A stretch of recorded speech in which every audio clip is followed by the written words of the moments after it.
Okay, hello po and welcome sa isang mga video natin ngayong araw. And for today's video ay pag-usapan lang po natin ang isang video na napanood ko sa Facebook na tungkol sa poverty porn, ang tawag nila. Siguro marami pang taong hindi nakakaalam sa mga gawain na ganito na akala nila ay mabuti pero hindi nila nare-realize na pinagkakakitaan nila yung mga tao, yung dangal, yung mga taong sinasabi nilang tinutulungan nila. Okay?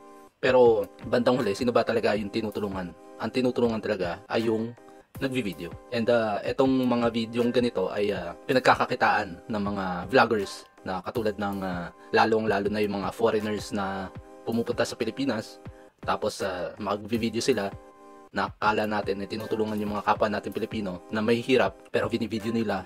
Pero yun pala, sila yung tinutulungan. Dahil pagka in-upload na po ito sa social media, sila ay nagkakaroon ng maraming views, kumikita sila pagdating sa views, okay? At ang kita nila dito ay lagpas pa sa mga naibigay nilang pera, tinatawag nilang tulong daw, okay? So ito, papakita ko lang sa inyo, lalakihan ko na. Ito yung video ni Toge Zombie. Ito po ay pwede natin matawag na poverty porn kasi may isa akong video na nakita nung isang araw din na successful yung pagkakagawa niya ng poverty porn. Ewan ko lang kung alam niyo yung yung salitang poverty porn kasi hindi pa ganito yung mga content niya noon. Yung mga content niya, mga nagsasayaw siya, yung mga vlog niya. Pero hindi pa siya yung ganitong talamak na talagang nagvi-video ng mga may hirap tapos tutulungan niya, bibigyan niya ng pera. Meron isa yung nung isang araw Eto, hanapin natin. Bali, eto si Toge Zombie, nakilala ko siya noong pumasok siya sa Itbulaga, okay? Maganda naman yung yung character niya, bago, tapos kasi nga kakaiba kasi African na American siya na nag-host kasama sa Sugod Bahay na hindi usually nakikita ng mga Pilipino sa national TV. Pumatok naman tapos umalis siya dahil parang sabi niya yata, may nakita akong interview na sabi niya kasi mas gusto nga daw ng Itbulaga na manonood na yung nasa Sugod Bahay ay si na Jowa Pao kasi nung pumasok siya, nando doon si Wally at saka si Jose at saka si Zombie. Pero nung parang siguro nagka-backlash siya. Ito yung isang video. Nag-backlash yung mga manonood, ayaw siya sa segment doon. Gusto yung original Jowa Pao, si Jose, Wally, and Paolo Ballesteros. And ito yung napanood ko ng isang araw, March 18. Ngayon po ay March 19. Balik kahapon, okay. Habang nagda-drive siya, pipilay-pilay daw si kuya. At gusto niya daw tulungan. Sabi, magbigay ka ng presyo. Sabi ng neto lalaki, 10,000. Tapos nagulat siya, binigyan niya na lang at the end ng 3,000 pesos. Ito successful yung pagkakagawa niya ng poverty porn. Ayan, 1, 2, 3. Ayan, binigyan siya. Tapos ngayon, araw, ito yung bumalagta na kahapon din pala to. Ngayon ko na napanood. At ito ngayon. So, pakinggan natin. Okay, kung ano bang nangyari dito sa failed poverty porn ni Zombie. Permit ka ba para video kami? Hindi. Wala akong permit. Sabi ka, bawal yan, alam yan. Hindi.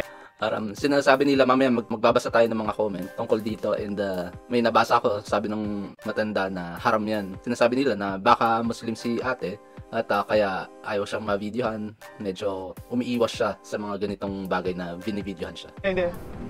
Hihingi ka ng permit sa tao, pwede kang pinag- Yeah, tatanungin kita. Oo. Ako nagsasalita, maghintay ka.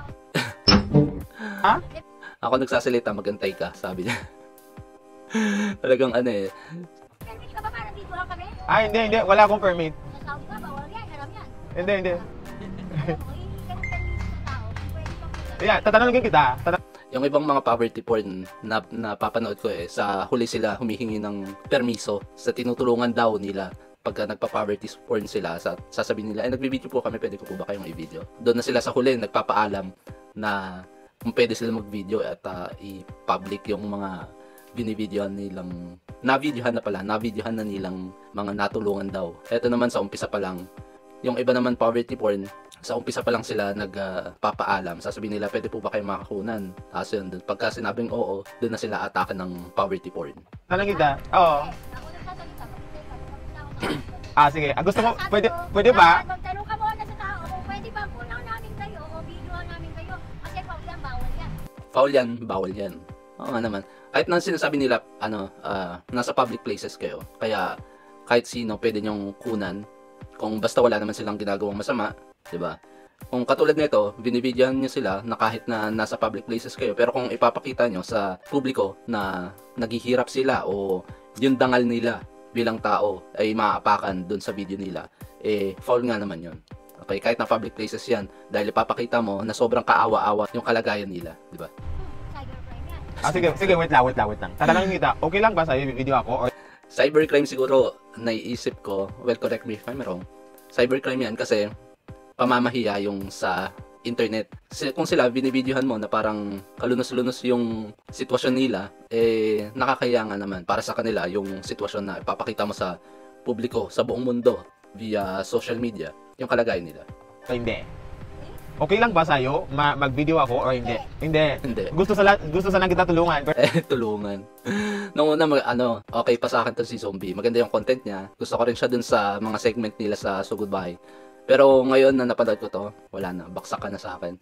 Naka-follow pa nga ako dito dahil okay yung ginagawa niya sa mga video na. Okay lang, nagsasayaw-sayaw siya. Pero nang napanood ko na nagpa-poverty porn siya, red flag na kagad yun. Kasi, Toge, Zombie, ikaw yung tinutulungan yan. Okay? Sobrang dami mong views. Kung gusto man tumulong katulad nung sa isang video mo na 3,000, eh, dun sa views mo, lagpas 3,000 pa yung kikitain mo dyan. Okay? Wag na tayo malinis. So, let's continue. Patapos na rin, tapos magbabasa tayo ng comment. Pero ayaw mo? Ba't ba tutulungan? Bakit? For what? Wala lang. Reason? Wala lang. Wala lang. Gusto Wala lang. Pero bandang huli, yung motibo mo para videohan siya at tumulong ay meron. Yung motibo mo meron. Siyempre, hindi mo papaalam sa tinutulungan ko dyan sa video mo na may motibo ka, di ba? Siyempre, kikita ka din dyan sa video mo na tumutulong. Poverty porn yan. Ewan ko lang kung alam mo, pero sana alam mo. Pero kung alam mo, exploitation po yan. Okay? ko lang eh. Ayoko rin. Sige, bye-bye. Okay. As nakita ko dito sa mga comment, posted this video to share to you guys that I learned a lot from this situation. So other people will also learn from it too. But it doesn't mean I'll stop helping other people that I know they are in need. Kung tumulong ka, sigurado ako. Katulad napanood ko kahapon si Kato Ning, sabi niya, may nagtanong sa kanya, kasi pinag-uusapan na naman niya si Rafi Tulfo. May nagtanong na isang nag-comment, ikaw ba may natulungan ka na ba? Tinanong kay Kato Ning. Sabi niya, kung may natulungan man ako, hindi ko na kailangan ipagkalat yon, ipagsabi sa buong mundo, sabi ni Kato Ning. Ganun naman dapat ang pagtulong. Hindi naman dapat ipagpangalandakan yung tulong mo sa buong mundo para sabihin mabait ka. Ito yung isa. Muslim po ata si ate, dinig ko haram. Bawal po sa kanila, sa kababae po siya. At magraramadan sila, bawal po kasi yan. Tapos babae po siya, okay lang yan, hindi po masama ugali niya, talagang may sinusunod lang siya, saka di naman po kita minamasama, pero minsan maganda din kung magpaalam tayo, respeto na lang din sa iba. Pero yung karamihan ng mga ayan, namumulat na rin yung mga tao sa poverty porn. Siguro si ate na nasa bangketa, alam niya na rin yung mga galawan ng mga poverty porn na tutulungan daw sila. Well, in fact, yung mga nagvi-video na poverty porn star, yung tinutulungan nila, I really respect her privacy, but at least I tried and that's okay. Hindi okay yun. Marami lang talagang may hirap sa sobrang desperate na, kumakagat na sila na in the end, parang binibenta na nila yung dangal nila doon sa video para lang matulungan sila. Pero I salute you ate dito din sa video to na hindi niya basta-basta binenta yung kanyang dangal bilang tao kahit na naghihirap sila. Pero dito sa mga comment section, ang daming aware na sa poverty porn at yung mga poverty porn stars. Nakala nila tumutulong sila, pero in the end, ang tinutulungan dito sa video na to ay yung content creator. Mission failed, stay humble, okay? She have a point and definitely learned from it, sabi ni Zombie. Ito mukhang suportado si poverty porn star. Dahil lang yung tulong daw ay nanggagaling sa video. Well, in fact, itong mga video ganito ay business na. Nagiging business. Tingnan sa susunod, magkakaroon na siya ng mga motor din. Okay. Tama naman si ate, lahat po tayo may kanya-kanyang karapatan. Pwede naman din po tayo tumulong ng walang video, di ba? Mas okay yun na sigad ang makakakita sa mga kabutihan ng bawat tao. Okay? Di naman mayaman ng mga vloggers. Hindi nga. Ako, considered na siguro ako vloggers. Pero hindi rin ako mayaman. Tama ka dyan. Pero yung mga ganitong gumagawa ng porn stars, yung mga poverty porn, yung mayaman sila, tingnan si na, kung saan nagmula sila foreign germs, at saka si na Tim Katagumpay ba yun? At saka si na Hungry Syrian Wanderers. Magtiyaga silang mag-content para magkapera. Pero yung perang sinasahod nila, sinishare din nila. Sinishare nila. Mga siguro 1% lang ng kita dito. Sinishare nila. Oo. Sa mga nakikita nilang nangangailangan. Kaya parehas lang silang nagtutulungan. Yun nga yung masama eh. Hindi bukal sa loob mo yung pagtulong sa videong to. Dahil iniisip mo yung kikitain mo.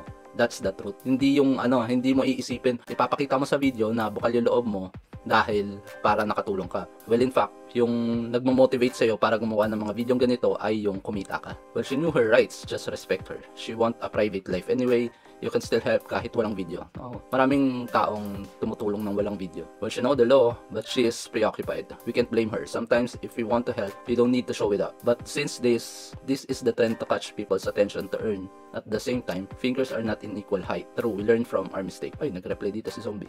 He's filming so that he can earn more money to help people. Win-win situation. Hindi win-win situation yun kung mas lamang yung vlogger na kumikita. Dahil nga business to, guys. Yun ang katotohanan, business to. Maraming mga tao na hindi nagbi-video na tumutulong na hindi sila kumikita. Ang kinikita nila doon ay yung sabihin na nating points para sa taas. Pero yung yung kinikita nila pera. Mas malaki yung kinikita nila kaysa sa nilalabas nilang tulong kuno. Okay. Anti-poverty porn din ako. And maraming mga content creator na lumalaban against poverty porn.